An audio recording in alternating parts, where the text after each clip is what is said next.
Professor Bokpin, for example, Professor H.K.C. Prempeh makes this post. He says, Ghana's economy needs fundamental re-engineering, not financial engineering. Yes, I agree. I agree. Except to the extent that when you are done with the fundamental re-engineering, the financial re-engineering must also be aligned, because government overall economic strategy has to be financed. Okay, so that's why it's very... So what should we be doing? Are you also of the view that things will get even worse? Like, how worse can it get? Well, we don't want to get to the situation where we want to cite like Sri Lanka or others. In fact, these days when I pray for Ghana. When you look at the data and the outlook, it's a bit concerning, right? Even from BDCs, bulk oil distributors, from retailers, and all of that is huge. Even when we say let's build the capacity, the productive sector of the economy, more than 70% of business input cost is imported. And when that happens, it means that even if you want to scale up the productive sector, you still need to demand more. If we were adding value to that and exporting, we would have been getting corresponding foreign exchange to that extent. But we are not doing much of that. But something else... Do you think the Ghana Beyond Aid is a slogan? Oh, it's already beyond us. Okay, Ghana Beyond Aid is already beyond us. Of course, we knew from day one that Ghana Beyond Aid is not anti-aid or aid rejection. It's actually in need of more aid.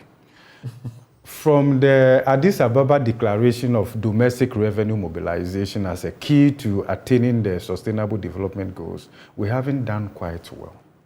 Historically, over the years, and I'm sure we'll get to that point with the Office of the Special Prosecutor in the issue. Over the years, we have not been able to collect sufficient tax revenue relative to the size of our economy. That's a big problem. Whilst that's a problem, we have been largely inefficient at the expenditure side also. I could just give you some few statistics. Annually, Ghana loses in excess of $2 billion through trade meets invoicing alone. That's almost 67% of how much we'll get from the IMF. Through corruption, the costing, we are losing annually $3 billion annually through corruption, through procurement infractions and all of that. That is almost how much we would have gotten from the IMF spread over 3 years. Now, if you look at the Ghana loses as much as we're able to collect by way of non-oil tax revenue. These leakages do not go to the sea.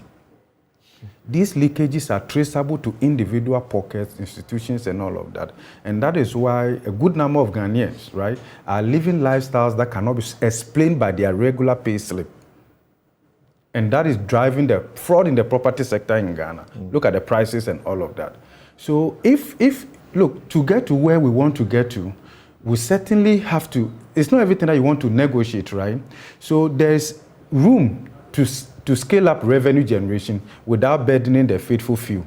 Even if you look at it across the existing tax handles, VAT, the inefficiency in there, CIT, corporate income tax, PAYE, pay as you earn, direct income tax, and all of that. About 75% of the tax-paying population in there are not honoring their taxes.